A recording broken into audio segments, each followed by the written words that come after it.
right, ladies and gentlemen, welcome back into the channel. The Seattle Seahawks have defeated the Arizona Cardinals 23-20 on Thursday Night Football. I'm going to be giving you guys my reaction to that game, as well as some thoughts that I have on both teams in this video. And then we're going to take a look at the stats and see what we could find in the numbers. If you love the NFL and you're not yet subscribed to this YouTube channel, I'd suggest you consider doing so.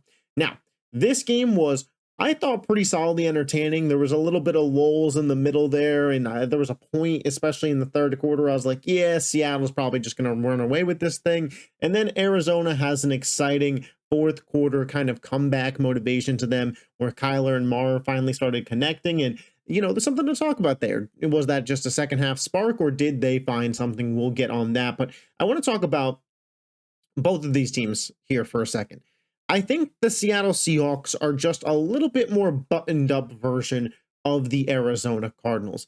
Both teams have a quarterback that I think generally consensusly would rank in people's top 12 to 18 guys. Both teams have a decent run game, especially when their backs are healthy. Both teams kind of run on the identity of their defensive side of the ball, young defensive head coaches. And in the NFC West, these are two very similar teams when you look at them on paper. But ultimately, I think we got the result tonight that best signifies these teams.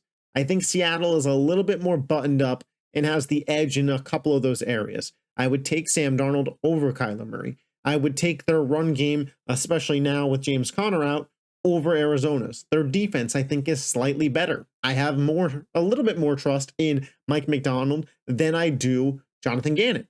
It's slight edges, but I do think that they all lean Seattle, and I think you see that at the end of the game, just how buttoned up they are compared to Arizona with the misplaced kick. You know, if you're Gannon or the special teams coordinator for Arizona, 28 seconds left, 2 timeouts, just kick that bitch out the back of the end zone and make them drive further than they did. Obviously, you know, Myers had just missed a 57-yarder, 52, kind of barely gets in there. Every yard counts. And ultimately, that's what led to Seattle winning this game. And I thought Seattle deserved to win the game, if I'm being completely honest. I thought that they played a much better game throughout its entirety. Sam Darnold and Jackson Smith-Njigba. That is a legit quarterback, wide receiver duo connection that personally, going into the season, I didn't think would be as efficient of a connection as it already is. You can see, compared to Kyler and Marv, that the connection for Darnold and Smith-Njigba is already better. And is Smith-Njigba a better receiver than Marv? Is Darnold a better quarterback than Kyler? I think they're all roughly around in the same tier. At least that's where Marv was drafted to be. Obviously, JSN has just been a better football player to this point in their NFL careers, but I still believe in the talent that Marvin Harrison Jr. has, and we'll get to that. But with this Darnold JSN connection, some of the tight ends that are solid, a real 1-2 running back punch with Ken Walker and Charbonnet, and a very strong defense, to me, there's no reason that the Seattle Seahawks shouldn't be viewed and can't be viewed as a playoff team at this point in time. It doesn't help that the NFC is just stacked at this point in time. I think this would be a lock playoff team in the AFC. And as well, it doesn't help that the NFC West is so talented. You have San Francisco, who's 3-0 and already has a win over Seattle. You have the Rams, who I think have legit Super Bowl upsides with Stafford and Puka, McVay, Devontae Adams. And then you have these two teams that scored off tonight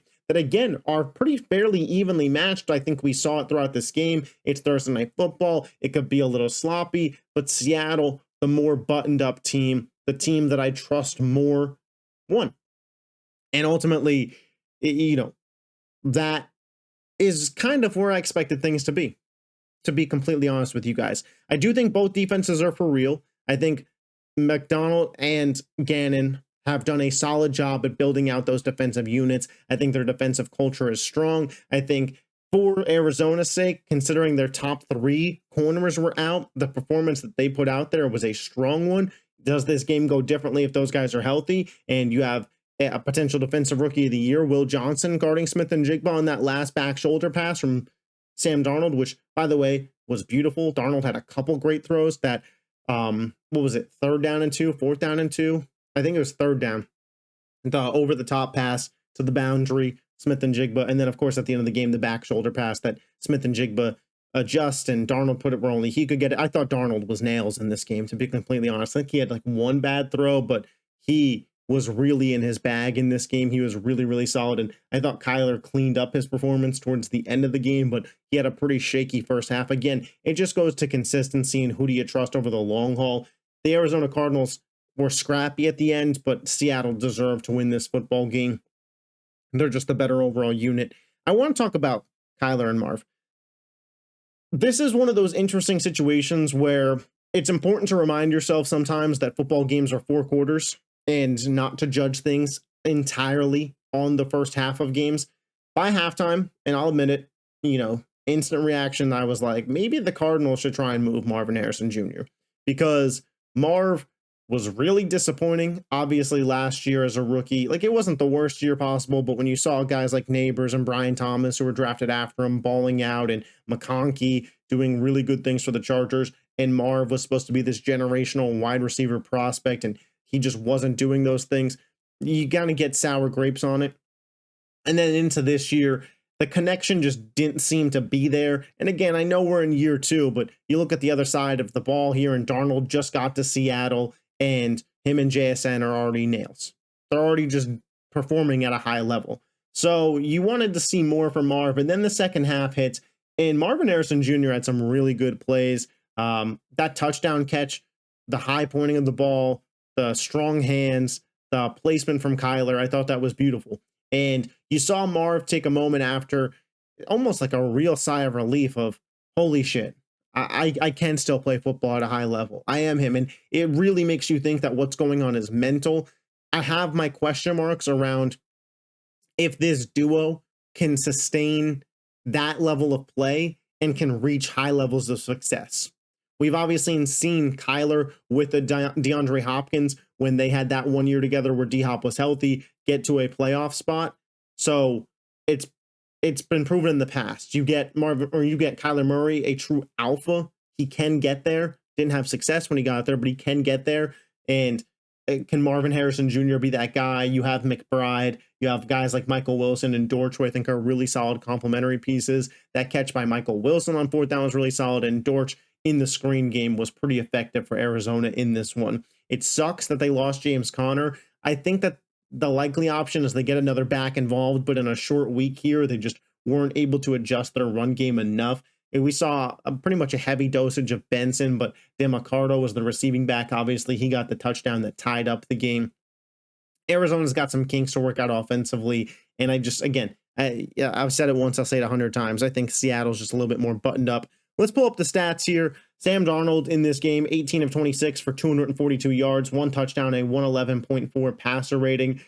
Man, I'm not going to lie. I questioned it a little bit when Seattle, well, I actually loved it when Seattle first did it, the move to acquire Darnold and trade Geno. And then the more that I thought about it, the more I was like, is this really the right move? And started questioning, how did Cooper Kupp and JSN fit together? And Cooper Kupp's been pretty ineffective at this point. So I do still kind of have those question marks of, can Cooper Kupp be effective at this point in his career?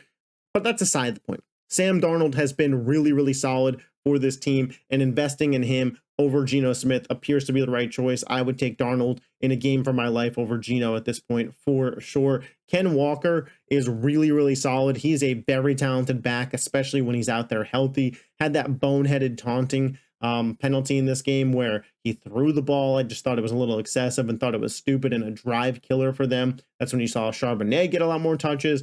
Obviously, Jackson Smith and Jigba, 4 for 79, got going when they needed him in crunch time. Elijah Arroyo, the tight end that they drafted out of Miami, they seem to really want to get him involved in this game, running a lot of 2 tight end sets with Barner. I'm interested to see if that is something that the team uses going forward, or if that was just kind of the game plan against Arizona and they thought they could be successful. And Torrey Horton, their rookie wide receiver, he only had 1 catch for 10 yards, but the team clearly likes him, and I thought that they tried to get him a couple looks on some deep shots, so I would expect him to be their field stretcher. We saw in the Kubiak offense last year, that was Marquez Valdez-Scantling. I believe Torrey Horton will be the field stretcher for Seattle going forward through the rest of the season. You look at the Arizona offense, Kyler Murray, 27 of 41, 200 yards, 2 touchdowns, 2 picks, a 73.2 passer rating. I thought one of those interceptions, the first one, was very much on Kyler. I know Marv kind of stopped in the middle of his route. Maybe it was an option choice route, maybe it wasn't,